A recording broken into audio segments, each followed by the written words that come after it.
వాక్యాన్ని చదివాను. అనేక సంవత్సరాలు దేవుని యొక్క గ్రంథంలో వాక్యంలో నేను తర్ఫీదు పొందాను. కాబట్టి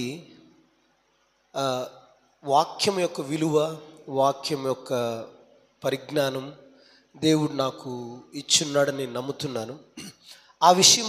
ఆ విషయమై మీతో కూడా చర్చించాలని దేవుడు ఈ సాయంకాలంన కోరుకుంటున్నాడు. కాబట్టి మనం జాగ్రత్తగా ఆలకిద్దామా?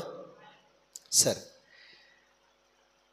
విషయం ఏంటంటే, ఈ రోజుల్లో చాలామంది క్రైస్తవులకి వేరే మతస్థులకి జరుగుతున్నటువంటి ఈ గొడవలు, ఈ యొక్క ఏమంటారు మిస్అండర్స్టాండింగ్ అంటారు ఇంగ్లీష్లో, వీటన్నిటికీ కారణం ఏంటి అని నన్ను అడిగితే నేనేం చెప్తానంటే, వేరే గ్రంథాల గురించి, వేరే మతాల గురించి మనం కాన్సన్ట్రేట్ చేయడం కంటే కూడా ముందు మన చేతికి అప్పగించబడినటువంటి వాక్యాన్ని సరిగా అర్థం చేసుకుంటే, సరిగా గమనిస్తే మనకి ఇలాంటి సమస్యలు ఏవి ఉండవు అని నేను నమ్ముతాను.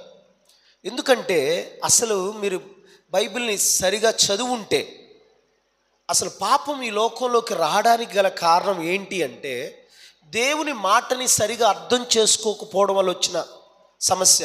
మీరు గమనించారా? ఆదియందు దేవుడు భూమి ఆకాశాలు సృజించాడని అక్కడ సంఘటన మీరు గమనించారా? దేవుడు ఆదాముతో చెప్పిన మాట ఏంటి? ఏం చెప్పాడు? ఆ పండు విషయమై దీనిని తినకూడదు అని చెప్పాడు. కానీ ఆదాము చేసిన తప్పేంటో తెలుసా? ఆ మాటకి ఇంకొక మాట యాడ్ చేసి చెప్పాడు అవ్వకి. అక్కడ మొదలైంది సమస్య. దేవుడు చెప్పిన మాటని చెప్పినట్టుగా చేసుంటే ఏం జరుగుండదేమో నేను అనుకుంటున్నా. కానీ ఆదాము ఏం చేశాడో నేను ఒక్కసారి చదువుదాం, తర్వాత అసలు వాక్యంలోకి వెళ్దాం. దేవుడు ఏం చెప్పాడు ఆదాముకి ఒకసారి చదవండి. ఆదికాండము 2వ అధ్యాయము 16వ వచనం. ఆదికాండము 2వ అధ్యాయము 16వ వచనం చదువుదాం. మరియు దేవుడైన యెహోవా ఈ తోటలోనున్న ప్రతి వృక్ష ఫలమును నీవు నిరభ్యంతరముగా తినవచ్చును, అయితే మంచి చెడ్డలు తెలివినిచ్చు వృక్ష ఫలమును తినకూడదు. ఏమన్నాడు దేవుడు? డైరెక్ట్గా ఆ ఫలాన్ని తినకూడదు అని చెప్పాడు. అంతేనా? ఆ మాటే కదా చెప్పింది. కానీ ఆదాము ఏం చెప్తే హవ్వ ఏం పలికిందో 3వ అధ్యాయము 3వ వచనం చదవండి. అయితే తోట మధ్యనున్న చెట్టు ఫలములను గూర్చి దేవుడు మీరు చావకుండునట్లు వాటిని తినకూడదనియు వాటిని ముట్టకూడదనియు చెప్పినండి. చాలు. ఏం చెప్పింది? ఎక్స్ట్రాకి ఇంకో పదం యాడ్ చేసింది హవ్వ. ఏంటది? వాటిని ముట్టకూడదంట. దేవుడు ఏం చెప్పాడు? తినకూడదు. కానీ ఆదాము ఏం చెప్పుంటే హవ్వ ఏం చెప్పింది? వాటిని కనీసం ముట్టకూడదని చెప్పి. దీంట్లో పెద్ద సమస్య ఏందండి పాస్టర్ గారు అంటారు మీరు. ముట్టకూడదు అని చెప్పాక హవ్వ ఏం చేస్తుంటా చెప్పండి? ఫస్ట్ ముట్టి ట్రై చేసి ఉంటుంది. ట్రై చేసినప్పుడు అరే ఏం జరగట్లేదే అంటే తినొచ్చు. ముట్టి ట్రై చేసింది ఫస్ట్, తర్వాత ముట్టకూడదని చెప్పాడు మా ఆయన అంటే ముట్టకూడదని చెప్పిన తర్వాత కూడా నేను ముట్టానే, ఏం జరగలేదే అంటే తినకూడదని చెప్పిన తర్వాత తింటే కూడా ఏం జరుగుండదే అని చెప్పి తినుంటుంది. అర్థమైందా? అంటే ఏంటి దాని అర్థము? దేవుడు ఆదాంకి ఏం చెప్పాడో అదే అవ్వకు చెప్పుండాలి. ఆయన పలికిన మాటనే ఆదాము కూడా పలికి ఉండాలి. ఎక్స్ట్రాగా మనం ఏం యాడ్ చేయకూడదు. అర్థమైందా? వాక్యానికి అదనంగా నువ్వు యాడ్ చేస్తేనే వచ్చిన సమస్యలు ఇవంతా. దేవుడు పలికిన మాట తినకూడదు, ఆదాము చెప్పిన మాట ముట్టకూడదు, అవ్వ చేసిన ప్రయత్నం ముట్టింది, ఏం జరగలే, కాబట్టి తినింది కూడా. ఏమర్థమైంది మనకు? వాక్యాన్ని దేవుడు మనకి ఏ రకంగా ఇచ్చాడో ఆ రకంగానే అర్థం చేసుకుని దాని ప్రకారము మనం పాటిస్తే ఈ సమస్యలు ఉండవు. మనమేంటంటే లేనిపోనివన్నీ యాడ్ చేసుకొని ఈ లోకంలో ప్రజెంట్ చేస్తున్నాం కాబట్టి సమస్యలు. సరే, అసలు వాక్యం గురించి మాట్లాడుతూ ఉన్నాం కాబట్టి నేనేం నమ్ముతున్నానో చెప్పాను మీకు. ఏమని? వాక్యమే అన్నిటికీ పరిష్కారం. వాక్యమే అన్నిటికీ పరిష్కారం. కాబట్టి వాక్యాన్ని సరిగా అర్థం చేసుకోవాలి, వాక్యం ప్రకటించబడాలి, వాక్యాన్ని వింటూ ఉండాలి, వాక్యం గురించి మాట్లాడుతూ ఉండాలి, వాక్యాన్ని పలుకుతూ ఉండాలి. అలా చెప్తే ఏం జరుగుతుందంటే మన జీవితంలో ఎన్నో అద్భుతాలు జరుగుతాయి.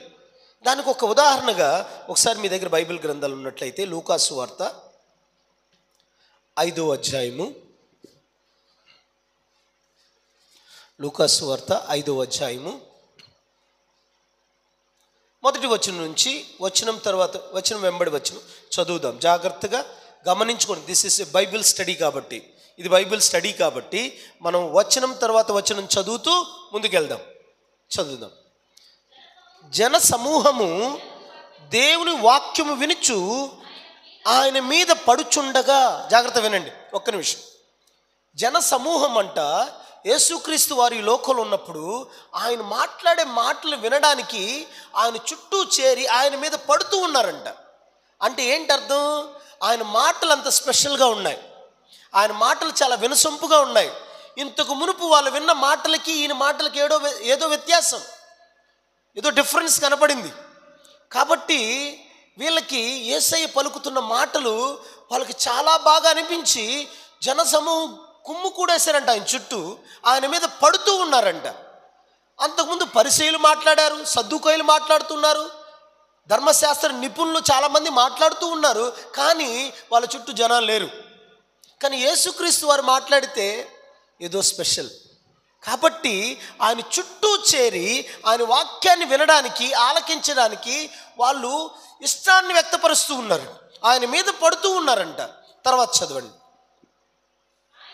ఆయన గెన్నెసెరతు సరస్సు తీరమున నిలిచి, అంటే గలిలయ ప్రాంతంలో నిలిచి,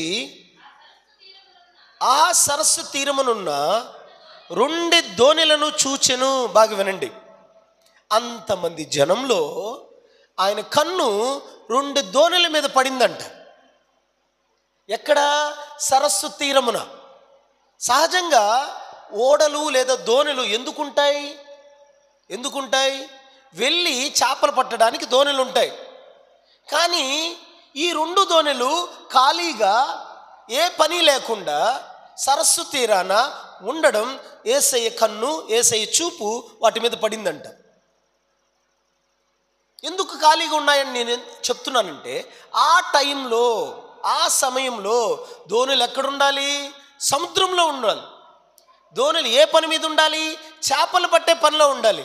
కానీ ఈ 2 దోణులు ఖాళీగా ఉండడం యేసయ్య చూపు పడిందంట. మనం అనుకుంటాం, ఏంటయ్యా నా బ్రతుకు, ఖాళీగా ఉన్నాను, ఏ పని బాట లేకుండా, అందరూ బాగుంటున్నారు, నాకు మాత్రం ఏ పని లేదే అని చెప్పి బాధపడుతూ ఉన్నావేమో. దేవుడు అంటున్నాడు ఈ సాయంకాలంన, ఆయన చూపు నీ మీద పడింది, ఖాళీగా ఉన్నటువంటి బ్రతుకు మీద పడింది. ఆయన చూపు ఏ పని లేకుండా, ఏ ఉద్దేశం లేకుండా, ఏ పని బాట లేకుండా అని చెప్పి పిలువబడుతూ ఉన్నటువంటి, ఖాళీగా కూర్చొని ఉన్న అన్ని ఓడలు పనులకు వెళ్తే ఈ 2 ఓడలు మాత్రం ఖాళీగా ఉన్నాయంట. ఎక్కడ ఖాళీగా ఉన్నాయి? సరస్సు తీరాన. ఇవి ఉండవలసింది ఎక్కడ? సరస్సులో ఉండాలి, సముద్రంలో ఉండాలి. ఇవి ఎక్కడున్నాయి? తీరాన ఉన్నాయి. ఎందుకున్నాయి? పని లేదు. ఆ పని లేని ఈ పడవల వైపు యేసుక్రీస్తు వారి చూపు పడిందంట. ఆయన చూపు అలాంటిదే. నువ్వు అనుకుంటావేమో ఆయన ఎప్పుడు బాగా ఉండేల వైపు చూస్తాడేమో, అన్నీ ఉన్నవారి వైపు చూస్తాడేమో, ఆయన మాట వింటూ ఓన్లీ ఆయన పని మీదే ఉండేవారి మీద చూస్తాడేమో. నాకేముందయ్యా, నాకే పని లేదు, నేను ముసలిదాన్ని, నేను ముసలివాడిని, నాకు ఎలాంటి పని లేదు, నేను ఖాళీగా ఉన్నాను అని బాధపడుతున్నావేమో. దేవుని చూపు ఎవరి మీద పడింది? ఖాళీగా ఉన్న ఓడల మీద పడింది. తర్వాత చదవండి. జాలరులు వాటిలో నుండి దిగి తమ వలలు కడుగుచుండిరి. ఏం జరిగిందంట? వలలు కడుగుచుండిరి. వలలు ఎలా ఉండాలి? దిగేటప్పుడు వలలు ఎలా ఉండాలి? చేపలతో నిండి ఉండాలి. కానీ వీళ్ళు కడుక్కుంటున్నారంట. అంటే ఏంటి అర్థం? ఏమీ పడలేదు. వాళ్ళు చేసిన ప్రయత్నము పడవలు చూస్తేనే అర్థమైపోయింది, అక్కడ ఉన్నటువంటి ధోనిలు చూస్తేనే అర్థమైపోయింది ఇవి రెండు ఖాళీగా ఉన్నాయని. ఆ వలల పరిస్థితి కూడా ఖాళీయే. తర్వాత చదవండి. ఆయన ఆ ధోనిలలో సీమోనుదైన యొక్క ధోని ఎక్కి దరి నుండి కొంచెము త్రోయమని అతని నడిగి కూర్చుండి. బాగా వినండి. ఏం చేశాడంటే అక్కడికి వచ్చంట, ఆ ధోనిల దగ్గరికి వచ్చి ఆ ఓనర్ ఉన్నాడే, ఎవరు? సీమోన్ అనే ఒక వ్యక్తి, పేతురు. ఆ పేతురు దగ్గరికి వెళ్ళి అన్నాడంటే ఏమని? కొంచెం నువ్వు ఒప్పుకుంటే నీ ధోనిలోకి ఎక్కి నా పని నేను జరిగిస్తాను అని అన్నాడంట. సహజంగా నువ్వు నేనైతే ఏం చేస్తాం? ఓ పోవయ్యా, ఇప్పటికే మేము చాలా బాధలో ఉన్నాం, మా ప్రయత్నాలన్నీ చేసాం, ఏమీ జరగలేదు, ఏమీ పడలేదు, నువ్వు ఇప్పుడు వచ్చేదో నా పడవ వాడతాను అంటున్నావు అనేసి మనము నిరుత్సాహంగా బాధతో మన బాధను వ్యక్తపరుస్తాం. కానీ సీమోన్ ఏం చేశారు తెలుసా? ఆయన అడిగిన వెంటనే సరే ఆయన ధోనిని దేవుని చేతికి అప్పచెప్పాడు. ఆ ఖాళీ ధోనిని దేవుని చేతికి అప్పచెప్పాడు. అర్థమవుతుందా? నువ్వు అప్పచెప్పాల్సింది ఏంటి? నీ ఖాళీ జీవితాన్ని ఎవరికి అప్పచెప్పాలా? దేవునికి అప్పచెప్పాలి. నీ కుటుంబాన్ని ఎవరికి అప్పచెప్పాలా? దేవునికి అప్పచెప్పాలా. ఆయనకి స్థానం ఇవ్వాలి నీ కుటుంబంలో. నా కుటుంబదో నేను నడిపించే నావిక. ఎవరంట మన కుటుంబ ధోనిని నడిపించేది? దేవుడే.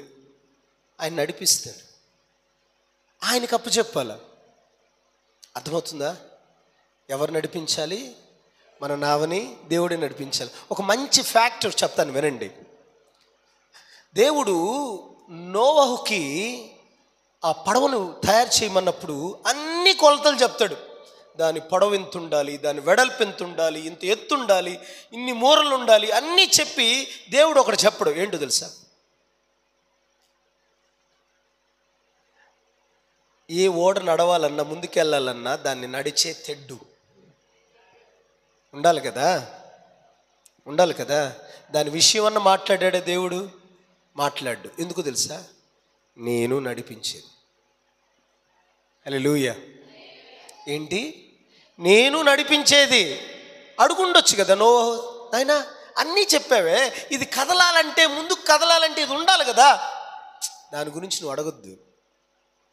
అది నడవాలంటే నేను. అర్థమైందా? ఎక్కడ తీసుకొని వెళ్ళాలో, ఎలా తీసుకొని వెళ్ళాలో నాది బాధ్యత అని చెప్పి దేవుడు దాని విషయం మాట్లాడు. దేవుడు కొన్ని సమయాల్లో కొన్ని విషయాలు సైలెంట్గా ఉంటాడు. ఎందుకో తెలుసా? ఆ సైలెన్స్ యొక్క అర్థం ఏంటంటే అది నా చేతుల్లో ఉందేనని. హల్లెలూయా. ఆ మౌనానికి అర్థం ఏంటి? ఇంగ్లీష్లో ఒక మంచి సెంటెన్స్ ఉంది. ఏంటో తెలుసా? ఇంగ్లీష్లో చెప్పి తెలుగులో కూడా చెప్తాను. Just because God is silent that doesn't mean he is not looking at. అంటే అర్థం ఏంటంటే దేవుడు మౌనంగా ఉన్నాడంటే దాని అర్థం ఆయన చూడట్లేదని కాదు. ఆయన మౌనంగా ఉన్నాడు, నన్ను పట్టించుకోవట్లేదు, ఆయన మౌనంగా ఉన్నాడు, నా పరిస్థితులు ఆయనకు అర్థం అవ్వట్లేదు, నేను ఎంత బాధను అనుభవిస్తున్నాను, ఇన్ని కష్టాలు గుండా వెళ్తున్నాను అని చెప్పి నువ్వు బాధపడుతున్నావేమో, దాని అర్థం ఆయన చూడట్లేదని కాదు. He is looking at you. ఆయన గమనిస్తూ ఉన్నాడు. అర్థమైందా? దేవుడు కొన్ని విషయాల్లో సైలెంట్గా ఉన్నాడు అంటే అది నేను చూసుకుంటాను. నువ్వు ఎవరికి అప్పచెప్పాలి? నీ ఓడని దేవునికి అప్పచెప్పాలి. ఇక్కడ ఈ రెండు ఓడల్లో ఒక ఓడ సీమోనిదైతే సీమోను ఏం చేశాడంటే దేవునికి అప్పచెప్పాడంట. తర్వాత చదవండి. అతన్ని అడిగి కూర్చుండి. దేవుడు ఇక్కడ చూడండి పర్మిషన్ అడిగాడు, ఆయన అడిగి కూర్చున్నాడంట. దేవుడు ఎప్పుడైనా సరే పర్మిషన్ అడుగుతాడు, ఫోర్స్గా వచ్చి ఏం చేయడు. అందరూ అంటుంటారు బలవంతంగా మత మార్పిడి చేశాడని. బలవంతంగా చేయరు, క్రైస్తవులు చేయరు, మన దేవుడు కూడా చేయడు, ఆయన అడుగుతాడు. అందుకే నీ హృదయం అనేది తలుపుడు యొద్ద నిలబడి తట్టుచున్నానంటాడు. నేరుగా నెట్టుకొని వచ్చానని చెప్పలే, తట్టుచున్నానంటాడు. ఆయన తట్టి ఎంటర్ అయ్యే దేవుడు. నువ్వు తెరిస్తే ఎంటర్ అవుతాడు. అబద్ధపు మాటలంతా మనం స్ప్రెడ్ చేయకూడదు. బలవంతంగా ఎవరిని మార్చలేరు, అది మనసుకు సంబంధించిన విషయం. కాబట్టి ఈయన ఏం చేశాడంటే దేవుడు ఇక్కడ అడిగాడు, పర్మిషన్ అడిగాడు. తర్వాత చదవండి. ధోనిలో నుండి జన సమూహములకు బోధించుచుండెను. ఆయన చేసిన రెండో పని ఏంటి? ఒకటి పర్మిషన్ అడిగి లోపల ఎంటర్ అయ్యాడు. ఆ ధోనిలో కూర్చుని ఆయన బోధించడం స్టార్ట్ చేశాడంట, వాక్యం ప్రకటించడం ప్రారంభించాడంట. అర్థమవుతుందా? ముందు నీ ఖాళీ జీవితంలో, నీ ఖాళీ ధోనిలో నువ్వు చేయాల్సిన పని ఏంటంటే ఆయన్ని అనుమతించాలి, ఒకటి. రెండు, ఆయన వాక్యం ప్రకటించబడాలి, రెండు. అర్థమవుతుందా? మనం చేయాల్సిన పనులు ఏంటంటే దేవుణ్ణి అనుమతించాలి, రెండు, ఆయన వాక్యాన్ని ప్రకటించబడాలి నీ జీవితంలో. నీ జీవితం ద్వారా నీ కుటుంబంలో వాక్యం ప్రకటించబడాలి, నీ పిల్లల మధ్యలో వాక్యం ప్రకటించబడాలి. ఆ వాక్యం ప్రకటించకుండా, వాక్యం ప్రకటించబడకుండా మనం అనుకున్నవన్నీ జరగాలనుకుంటే జరగవు. సో కాబట్టి దేవుడు ఏం చేశాడంటే మొదట బోధించడం స్టార్ట్ చేశాడు. అక్కడ మనం ఏమనుకుంటాం, సీమోన్ ఏం చేస్తుంటాడు, ఏందయ్యా రాత్రంతా మేము ప్రయాసపడ్డాం, చేపలు పడలేదు, మేం బాధలో ఉంటే వచ్చి నీ వాక్యం ప్రకటించాలంటావేంటి? అదే దానికి విరుగుడు. వాక్యమే నీ సమస్యకి విరుగుడు, పరిష్కారం. తర్వాత చదవండి. ఆయన బోధించుట చాలించిన తరువాత, అది అయిన తరువాత, బాగా వినండి, అయిన తర్వాత, ఏదైన తర్వాత? దేవుని పని జరిగిన తరువాత. తర్వాత నీ పని. ముందు దేవుని వాక్యం, తరువాత నీ పని. ముందు దేవుని యొక్క పని, తర్వాత నీ ఉద్యోగం. మనం ఏం చేస్తాం? దేవుడి దగ్గరికి వెళ్ళి ముందు నా పని అయ్యా, ముందు నా సమస్య తీర్చు, తర్వాత నీ పని చేస్తా. ముందు నా అప్పు తీర్చు, తర్వాత నీ పని చేస్తా. ముందు నా ఇబ్బందులను తీర్చు, తర్వాత నీ పని చేస్తా. కాదు, దేవుడు అంటాడు ముందు నా పని. అందుకే దేవుడు అంటాడు, బైబిల్ ఏమంటాడు? మొదట నా నీతిని, నా రాజ్యాన్ని వెతుకుడి, అటు తర్వాత ఇవన్నీ మీకు అనుగ్రహించబడును. మనం ఏమంటాం? లేదు లేదు, ఇవన్నీ ముందు, తర్వాత నీ రీతి, నీ రాజ్యం. కదా? రివర్స్లో అర్థం చేసుకుంటున్న వాక్యాన్ని, రివర్స్లో. అందుకే మొదట నేను అన్నానేమని, మన సమస్యలన్నిటికీ కారణం ఏంటంటే వాక్యాన్ని సరిగా అర్థం చేసుకోకపోవడం వల్లే. వాక్యాన్ని అర్థం చేసుకుంటే మనం ఇంకొకరు తెల్లి గొడవలు పడక్కర్లే, ఇంకొకరిని వచ్చి బలవంతంగా రా దేవుని దగ్గర అనక్కర్లేదు. నీలో దేవుని చూసి వాళ్ళే అట్రాక్ట్ అవుతారు. ఇంకొకరి దగ్గరికి వెళ్ళి బతిమలాడక్కర్లే. ఎవరో ఒక నలుగురు స్నేహితులంట, బాగా వినండి, నలుగురు స్నేహితులంట వాళ్ళ ఊరికి దగ్గరలో ఉన్న ఒక కొండలో నిధి కోసం వెతకడానికి వెళ్ళారంట. ఆ నిధి కోసం వెతకడానికి వెళ్తే రోజు వీళ్ళు నలుగురు ఆ గడ్డపార, పార ఇవన్నీ పట్టుకొని వెళ్ళి తవ్వుతూ ఉండేవాళ్ళంట. ఆ ఊర్లో ఉన్న వాళ్ళందరికీ చెప్పారంట, అయ్యా మేము వెళ్ళి నిధిని వెతుకుతున్నాం, మీరు కూడా రండి అని పిలిచారంట. వాళ్ళు పోండ్రా, మీకు పని బాట లేదు, పోండి అని చెప్పి రోజు తిట్టి తరిమేసేవాళ్ళు. వీళ్ళు ప్రతిరోజు పిలిచేవాళ్ళు వాళ్ళని. 1 నెల అయింది, ఏం దొరకలే. 2 నెలలు అయినాయి, దొరకలే. 2వ నెల గడిచిన వెంటనే 3వ నెల మొదటి వారంలో వీళ్ళు లేచి వెళ్తూ ఉంటే ఆ ఊరోళ్ళందరూ వీళ్ళ వెనకాల వస్తూ ఉన్నారండి. వీళ్ళు కొద్ది దూరం వెళ్ళి వెనక్కి తిరిగి చూస్తే, ఏంట్రా వీళ్ళంతా ఎందుకు వస్తున్నారు అని చెప్పి ఆగి, ఏయ్ ఎందుకు వస్తున్నారు మీరు అని అడిగారండి. అడిగితే లేదు ఏదో జరుగుతుంది మీ లైఫ్లో అని అన్నారంట. మీకేంటి, మీకు ఎలా తెలుసు మా లైఫ్లో ఎలా? లేదు, ఇన్ని 2 నెలలుగా మిమ్మల్ని గమనిస్తున్నా, మీరు చాలా నీరసంగా వచ్చి వెళ్ళేవాళ్ళు, కానీ ఈ వారంలో మీ ముఖంలో ఒక వెలుగు, మీకేదో దొరికింది కాబట్టి మాకు అర్థమైంది, కాబట్టి మిమ్మల్ని వెంబడిస్తుంది. వాళ్ళు వెంబడించడానికి కారణం ఏంటి? వీళ్ళ ముఖాల్లో ఉన్నటువంటి వెలుగు, వీళ్ళ ముఖాల్లో ఉన్నటువంటి ఆనందం, వీళ్ళ ముఖాల్లో ఉన్నటువంటి సంతోషం ఆటోమేటిక్గా వాళ్ళు వెంబడిస్తారు. ఇదే ఎగ్జాంపుల్ మన జీవితంలో అన్వయించుకుందాం. ఇంకొకరి దగ్గరికి వెళ్ళి యేసుక్రీస్తుని నమ్ముకో, యేసుక్రీస్తుని నమ్ముకో చెప్పక్కర్లే. నీ జీవితం ద్వారా, నీ ముఖంలో ఉన్నట్టు ఆనందం ద్వారా, నువ్వు చేస్తున్నటువంటి పనుల ద్వారా వాళ్ళే వస్తారు వెనక. అప్పుడు ఇంకొకరు వచ్చి ఇది బలవంతంగా చేశారని చెప్పరు. కాబట్టి మన సమస్య అది, ఇతరులు కాదు. మనం అర్థం చేసుకోవట్లేదు, మనం సరిగా వెంబడించట్లేదు, క్రీస్తుని సరిగా అర్థం చేసుకుని ఇంకొకరి ముందు ప్రజెంట్ చేయట్లేదు. అందుకే మనకి ఈ సమస్యలన్నీ. అందుకే దేవుడు అంటున్నాడు ఇక్కడ, ముందు నా పని తర్వాత మీ పని. మనం అంటాం ముందు మా పని తర్వాత నీ పని. అందుకే ఈ సమస్యలన్నీ. ఆయన రాజ్యం గురించి మాట్లాడేటప్పుడు ఆయన రాజ్యానికి కొన్ని నియమ నిబంధనలు ఉంటాయి. ఆ నియమ నిబంధనలు పట్టే మనం పాటించాలి. అలా పాటించకుండా నా నియమ నిబంధనలు తీసుకొని వచ్చి దేవుని చెంత తీసుకొని వచ్చి ఇలా చేద్దాం తండ్రి అంటే కుదరదు.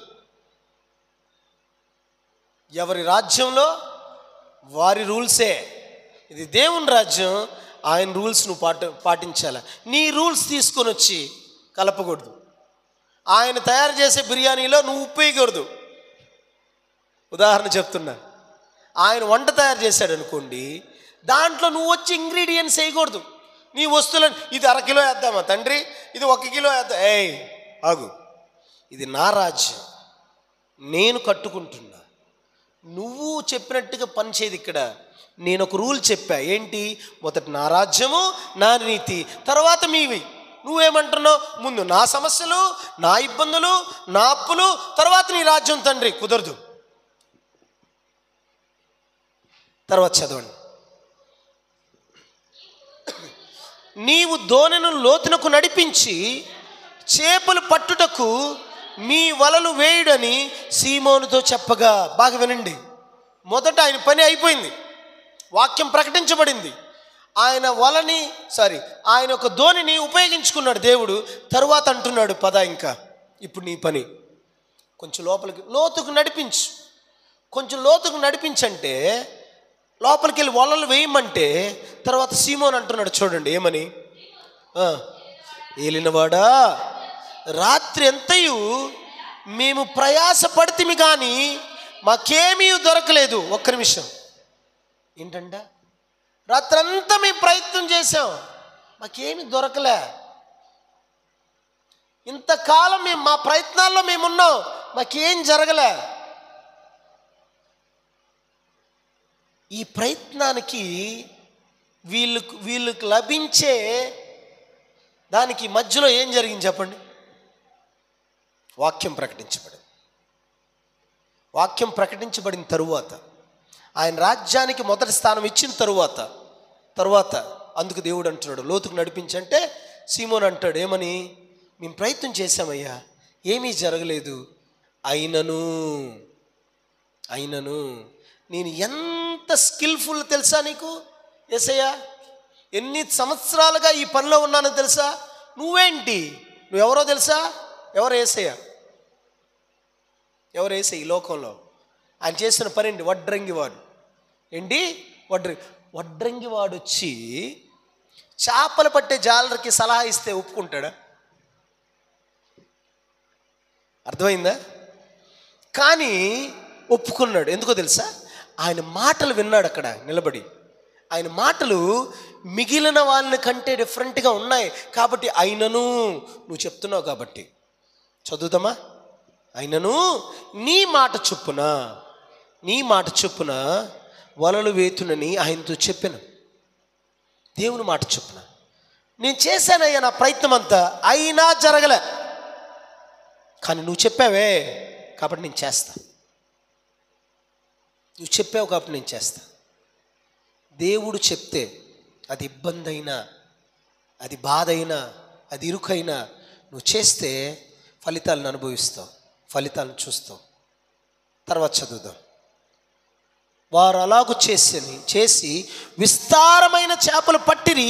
అందుచేత వారి వలలు పిగిలిపోవచుండగా వారు వేరొక దోణినున్న తమ పాలివారు వచ్చి తమకు సహాయం చేయవాలని వారికి సంజ్ఞలు చేశారు. ఇక్కడ మంచి ఉదాహరణ గమనించండి. 2 పడవలు ఉన్నాయి, 2 దోణులు ఉన్నాయి. ఒక దోణి దేవుని చేత వాడబడింది, ఈ దోణి వెళ్ళి నింపబడింది.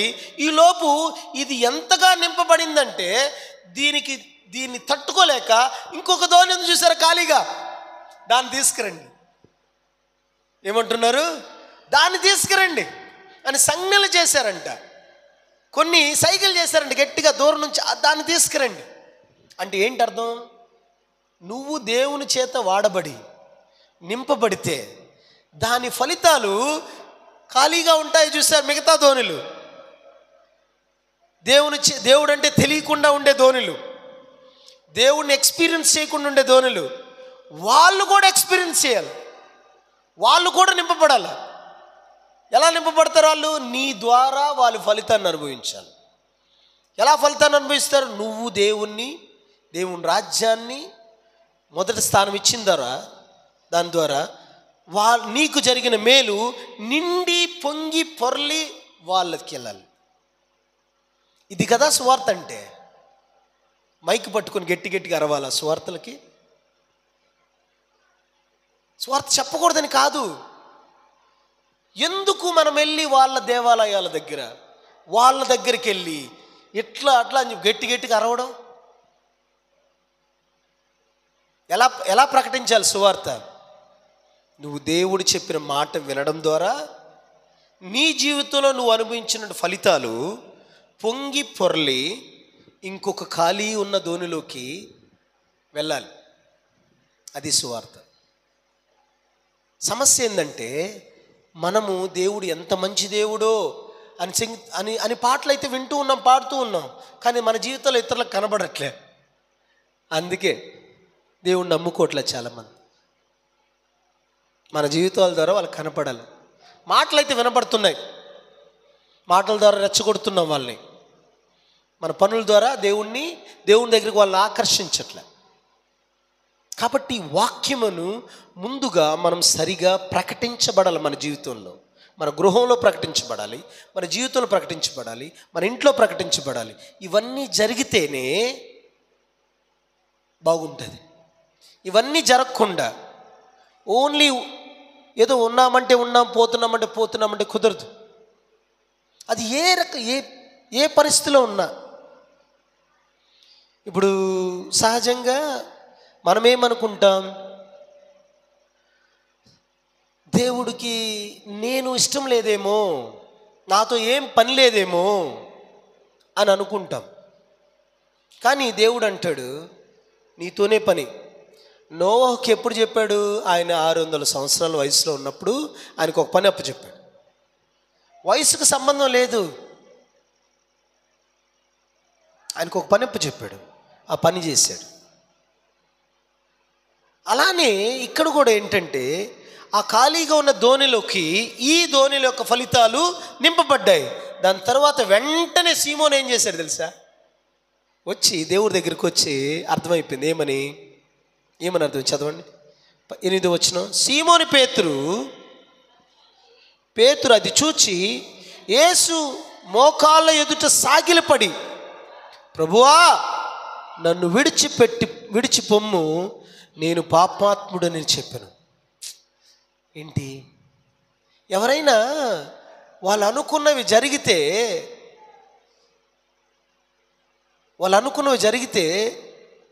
వాళ్ళు ఏం చేయాలి? కృతజ్ఞత కలిగి ఉండాలి. ఈయనేంటి నన్ను వదిలి వెళ్ళిపో అంటున్నాడు అంటే ఏంటి అర్థం? దేవుడు చేసిన పని ఈయనెవరో ఈయనకి అర్థమయ్యేలా చేసింది. ఆయన చేసిన అద్భుతము ఈయన స్థితిని తెలియజేసింది. అందుకే చాలామంది క్రైస్తవులు దేవుణ్ణి నమ్ముకున్న తర్వాత, బాగా ఆశీర్వదించబడిన తర్వాత అయినా కూడా దేవుడి పనిని వదిలిపెట్టరు. ఎందుకు తెలుసా? ఇతరులకు అది పిచ్చిగా అనిపిస్తుంది. ఏం మనకి పిచ్చి?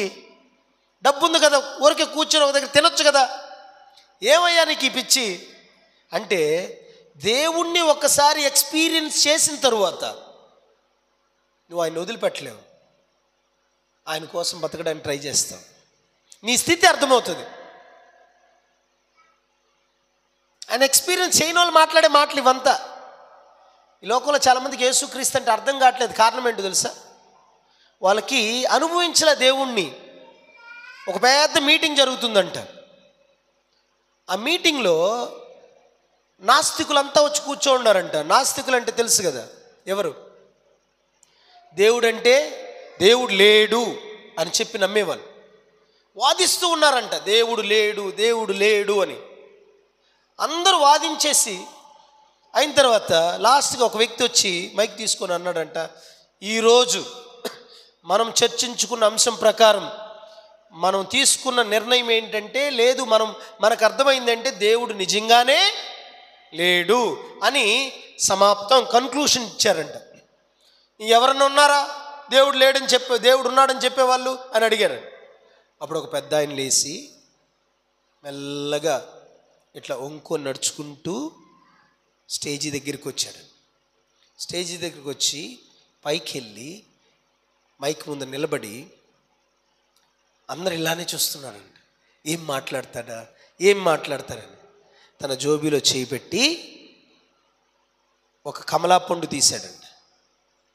ఆ కమలా పండు తెలుసు కదా, ఆ కమలా పండు ఒలిచి దాని తొన తీసుకొని నోట్లో పెట్టుకొని నవిలి మింగిన తర్వాత వాళ్ళని అడిగాడంట, ఎలా ఉంది రుచి అని అడిగాడంట. వాళ్ళంతా అన్నారు, పిచ్చా నీకు, నువ్వు తినేసి మమ్మల్ని అడుగుతావేంటి అని అన్నారంట. తిన్న వాళ్ళకే తెలుస్తుంది దాని రుచి, అనుభవించిన వాళ్ళకే అర్థమవుతుంది దేవుడి యొక్క పవరు, మీకేం తెలుస్తుంది రా పిచ్చోళ్ళారా అని చెప్పి దిగేసి వచ్చేసి. అర్థమైందా?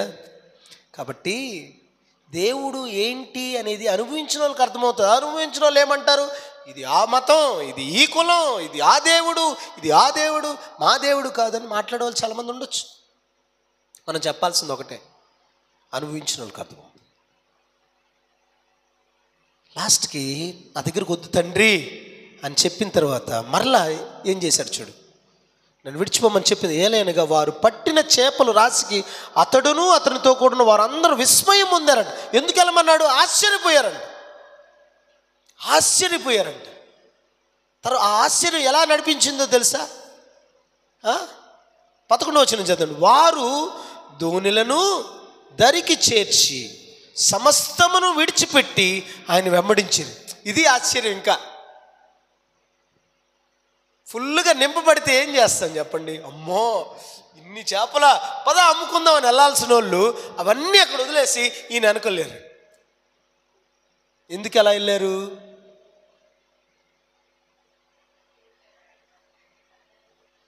వెళ్ళారు? కారణం ఏంటంటే దేవుడు అర్థం చేసుకున్నారు. వాళ్ళు దేవుణ్ణి అలా అర్థం చేసుకున్నారు. ఏం అర్థం చేసుకున్నారు? సమస్తముని వదిలి వెళ్ళే స్థితికి వెళ్ళిపోయారు. అది దేవుడి యొక్క పవర్.